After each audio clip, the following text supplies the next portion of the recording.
नमस्कार दोस्तों, बेबाक भाषा election watch ground report Mumbai Dharavi. Dharavi वो जगह है जो लंबे समय से मुंबई और महाराष्ट्र की राजनीति को उद्वेलित की हुई है। बॉइलिंग पॉइंट बना हुआ है धारावी, और इसकी बहुत बड़ी वजह है कि जिस तरह से 23,000 करोड़ में यह पूरा का पूरा एशिया का सबसे बड़ा स्लम, दुनिया का तीसरे नंबर का सबसे बड़ा स्लम, उसका रीडेवलपमेंट प्रोजेक्ट अडानी को दिया गया। और अडानी ने जिस तरह से एक भ्रम की पूरी दुनिया यहाँ बसा रखी है, वह क्या चुनावी मुद्दा है। और यह कॉन्स्टिट्यूएंसी इसलिए भी बहुत दिलचस्प है क्योंकि यहाँ पर दोनों शिवसेना दल आमने सामने हैं। एकनाथ शिंदे और उद्धव ठाकरे वाली शिवसेना, दोनों के बीच बहुत कड़ा मुकाबला बताया जा रहा है। लेकिन उससे भी अहम है यह जानना कि यहाँ पे जो लोग बसते हैं, जिन्हें उजाड़ने की पूरी तैयारी है रीडेवलपमेंट के नाम पर, और यह आशंका लंबे समय से जताई जा रही है कि यहाँ से हटाकर उन्हें कहीं और बसाया जाएगा, उनकी आजीविका छिड़ेगी। क्योंकि आपको जो मेरे आगे पीछे सारा एरिया दिखाई दे रहा है, यहाँ लाखों लोगों की जिंदगियां चलती हैं, छोटे बड़े कारोबार चलते हैं। इतने कारोबार, इतने अलग अलग ढंग के कारोबार इस पूरे इलाके में फैले हुए हैं।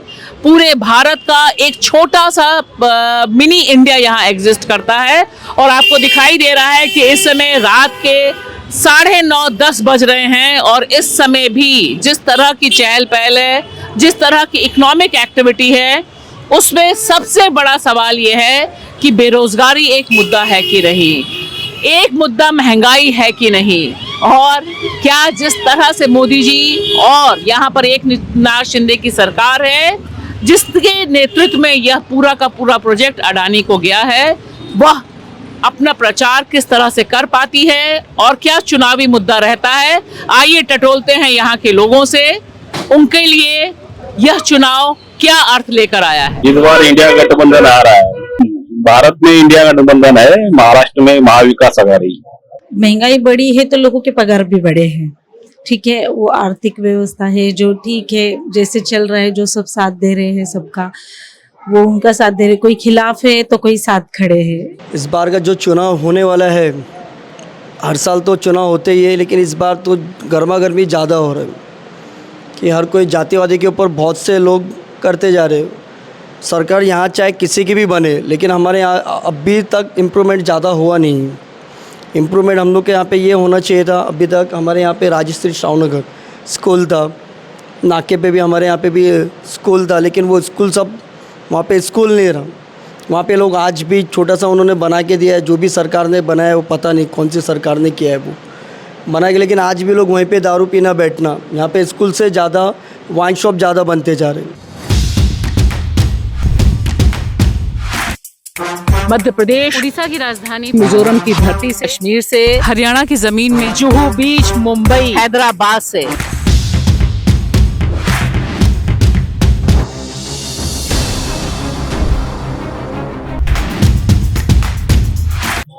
इस देश में सब झूठ पे झूठ बोलते जा रहे हैं, लेकिन जो गरीबों के लिए काम करना चाहिए कोई नहीं कर रहे, और जो कर रहे हैं उनके खिलाफ इन लोग ईडी बीड़ी सब लगा रहे, और जो नहीं आ रहे उनके पीछे साम दाम सब करके उनको अंदर डाल रहे। काफ़ी ज़्यादा यहाँ पे जॉबलेस है। और दूसरी बात ये, कोई अगर जैसे अभी भैया ने बोला है कि कोई जैसे मैं अगर काम कर रहा हूँ तो मैं पार्ट टाइम भी करने के लिए सोचूंगा, क्योंकि हम लोग जैसा काम कर रहे हैं उसमें हम लोग को पेमेंट कुछ ज़्यादा नहीं मिलती है। क्या मिलती है? 12,000 13,000, उससे ज़्यादा नहीं मिलती है। चुनावी मुद्दे तो बहुत है। जो पहले सत्ता में थे मोदी जी, उनके जो थे सत्ता में, उन्होंने कुछ गलत भी किया है। तो मैं क्या चाहता हूँ, कुछ परिवर्तन होना चाहिए सत्ता में। और महिलाओं के लिए जो पहले अत्याचार हो गया है, अभी जो हुआ था, उन पर ध्यान नहीं दिया गया मोदी जी ने, उनके जो भी है। इस बार के चुनाव को देख के कि पिछली बार हमने जिसको वोट दिया था, हमें पता ही नहीं हमने किसको दिया था, क्योंकि सारे विधायक यहाँ से वहाँ कूद रहे थे, कोई वहाँ से वहाँ जा रहा था। मुझे तो लगता है ये जो सरकार है, स्पेशली मैं नाम लेके बोलता हूँ, बीजेपी सरकार है, ये ईडी सीबीआई और ईवीएम वाली सरकार है। अगर इनके खिलाफ कोई कुछ बोलता है तो उनको ईडी का डर दिखाते हैं, सीबीआई का डर दिखाते हैं, और कुछ भी करके उसको ऐसे कन्विंस करते हैं कि वो विधायक हो या एमपी हो, कोई भी हो, उनके साथ में चला जाता है। अभी मुंबई में संजय राउत नाम के एक एमपी थे, उन्होंने उनके खिलाफ बोला था तो उनको जेल में डाल दिया। ईडी की कार्रवाई शुरू कर दी उनके ऊपर, इंक्वायरी करके उनको जेल में डाल दिया। जो भी इनके खिलाफ बोलता है उनको जेल में डाल देते हैं। अब का जो यूथ है वो काफ़ी अल्कोहल में और काफ़ी नशे में काफ़ी डीप में चला गया है, क्योंकि घर में कमाने वाला एक होता है और जॉब एक होती है और खाने वाले 10 होते हैं। तो मेरा मुद्दा यही है कि सबके घर में जॉब हो। मैंने अभी तक तो भी वोट नहीं किया है, क्योंकि मतलब मुझे लगा ही नहीं कि अभी वोट करना चाहिए। अभी तक जितनी मैंने लोग देखे हैं, नगर सेवक देखे हैं, तो जब तक वोट चाहिए होता है तब तक ही वो लोग सिर्फ बोलते हैं, ज़्यादा से ज़्यादा रास्ते बनाने का काम करते हैं। अभी तक तो भी मैंने ये देखा है, तो अभी तक तो मैंने वोट दिया नहीं है। नहीं, मोदी जी तो प्रचार कर सकते हैं, लेकिन वो प्रचार का कोई मतलब नहीं है। जो मोदी ने कुछ काम किए नहीं है।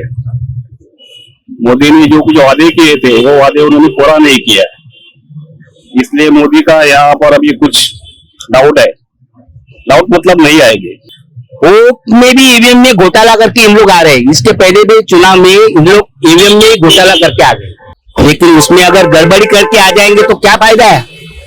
तब भी तो आवाज उठानी पड़ेगी, देश तो हमारा ही आवाज है। उठा रहे हैं सब, लेकिन उनकी आवाज को दबाया जा रहा है। आवाज कोई सुन नहीं रहा है। सुप्रीम कोर्ट को दबाया जा रहा है। इंडिया गठबंधन का पैकेज बेस्ट है, क्योंकि मोदी तो का तो बिल्कुल भी नहीं। जातिवादी बहुत होता है उनके नाम पे। तो जो हमारे जो मिडिल क्लास के लोग रहते हैं वो जय श्री राम बोलने में लग जाते हैं। उनको हम जैसा बोलेंगे वो वैसा करेंगे।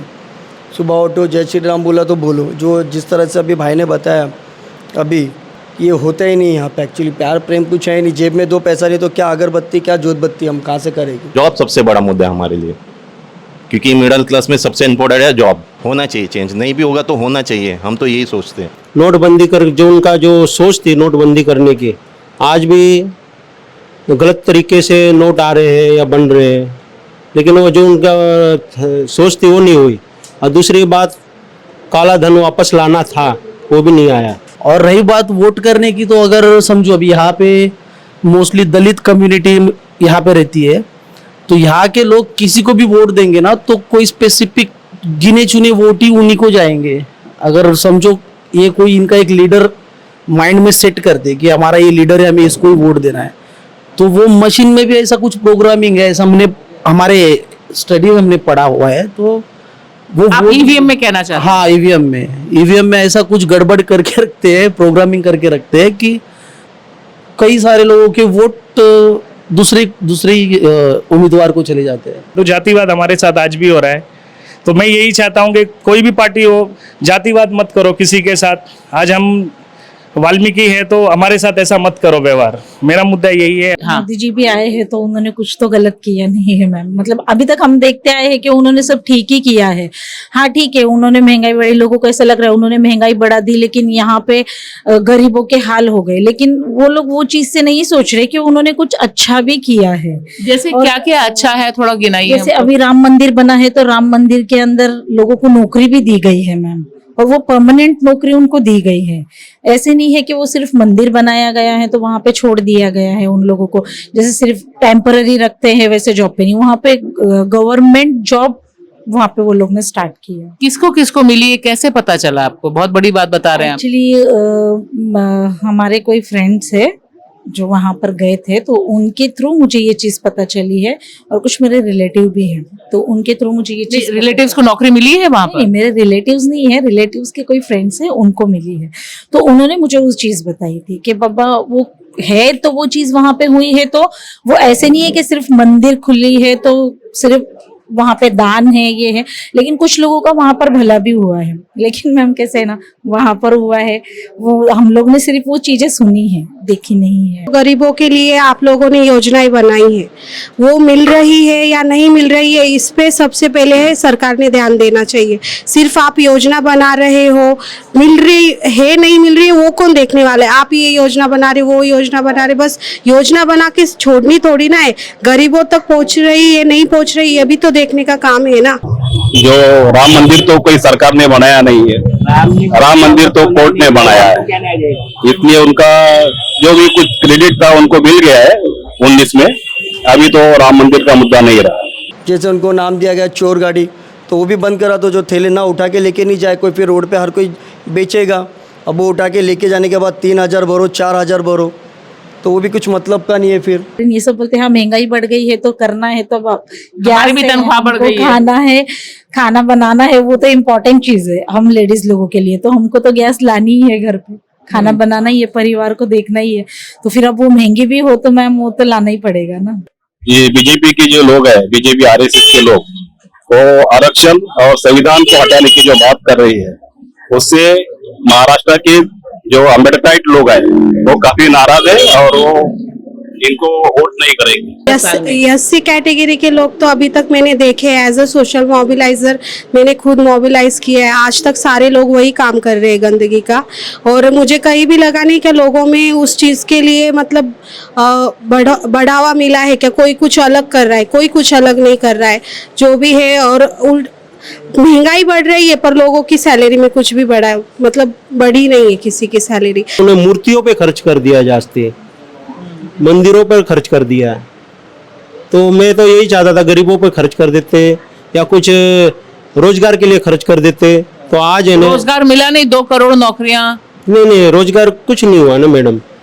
रोजगार पे तो उसके लिए तो मैं बोल रहा हूँ, बहुत बेरोजगार है बच्चे, एजुकेशन वाले जो भी ग्रेजुएशन है। मेरे घर में 2-2, 3-3 ग्रेजुएशन है, लड़की और लड़के, वो भी कुछ यही छोटे मोटे काम कर रहे हैं बस। जो उद्धव जी ठाकरे का जो शिवसेना है वो एक ही शिवसेना थी, उसमें से एकनाथ शिंदे मतलब कुछ विधायकों को लेके बाहर निकल गए। तो पब्लिक सिंपैथी तो उद्धव ठाकरे जी के साथ में ही जाती है, क्योंकि उनको इन्होंने दगा दिया है, जिस थाली में खाया उसी थाली में छेद किया है। यही पब्लिक के आज माइंड में वही सोच है। और रही बात एकनाथ शिंदे की जो शिवसेना है, जिनको धनुष बाण सिंबल मिला है, वो शिवसेना को बीजेपी का पीछे से सपोर्ट मिल रहा है, इसलिए वो थोड़ा उनका प्रचार भी जोरों शोरों से कर रहे हैं। उस वजह से इंसान पढ़ाई भी नहीं कर पाता। अगर तुम बोलोगे कि ठेला लगाओ तो लोग पढ़ेंगे नहीं। मुझे वड़ा बनाने आता है तो मैं वड़ा बेचूंगा, तो पढ़ाई लिखाई के ऊपर तो फिर कोई भी ध्यान नहीं देगा, सब रोड पे बेचते रहेंगे वड़ा पाव, भजी पाव। मुझे तो लगता नहीं है, रेंट में ही कम नहीं है तो मकान कहाँ से फ्री देने वाले। और मतलब मुझे तो नहीं लगता है अभी ये सरकार आनी चाहिए, क्योंकि जिस तरह से उन्होंने एजुकेशन पे जीएसटी लगाई है वो बिल्कुल भी मुझे लगता नहीं है वो ठीक है। अडानी की बात बताता हूँ मैं। जैसे पिछली बार जो उन्होंने एक सर्कुलेशन बनाते हैं ना, मैप बनाते हैं, जो मैप कि यहाँ पे गार्डन बनेगा, यहाँ पे हॉस्पिटल बनेगा, यहाँ पे ये बनेगा, वो आज तक उन्होंने दिखाया नहीं हमें। और हमारे 3-3, 4-4 बच्चे, अगर वो 350 स्क्वायर फीट दे रहे हैं, 400 दे रहे हैं, तो हमारे 4-4, 2-2, 3-3 जब भी उनकी शादी करते हैं हम, तो वो नहीं होगा मैडम। तो हम क्या चाहते हैं, कम से कम 500 स्क्वायर फीट से ऊपर मिले झोपड़पट्टी वाले को, क्योंकि एक तो सफाई कामगार है, आप लोगों का गंदा उठाते हैं, ऊपर से सफाई कामगार को आप छोटे से रूम में और भी ठुसा रहे। वो उनका बैनर बिनर मतलब एडवर्टीजमेंट बहुत ज़्यादा कर रहे हैं। आप अगर देखेंगे मुंबई में, अगर आप रास्ते पे सड़कों पे घूमेंगे तो आपको बस पे बहुत जगह पे उनकी एडवर्टीजमेंट दिखेगी। हमारा विकास के साथ, हम सब विकास के साथ, सबका साथ सबका विकास, यही उनके हेडलाइन टैगलाइन दिखते हैं। तो वो क्या होता है, ब्रेन ईटिंग होता है, लोगों को ऐसा लगता है यही सरकार अच्छी है। एक तो मुलुंड का नाम आ रहा है, मुलुंड डंपिंग ग्राउंड का, फिर ये जो साल्ट पेन जो जगह है उनकी जगह वो भी नाम आ रहा है। मुझे जो हमें सुनने को मिल रहा है, और वो है अडानी, बांद्रा के उस साइड में जितने भी इलेक्ट्रिक पावर है उनका ही है। हमें यहाँ 2000 आता है ना, उनको 5000 आता है, क्योंकि कैसे मालूम है, वहाँ पे हमारे रिलेटिव रहते हैं। सिर्फ 2000 क्या आता है? Electric bill. अच्छा, बिजली का बिल। बिजली के बिल। अच्छा। हमारे यहाँ पे 2000 इलेक्ट्रिक बिल आता है, तो उनके 5000 आते हैं। ये अडानी साहब कर रहे हैं।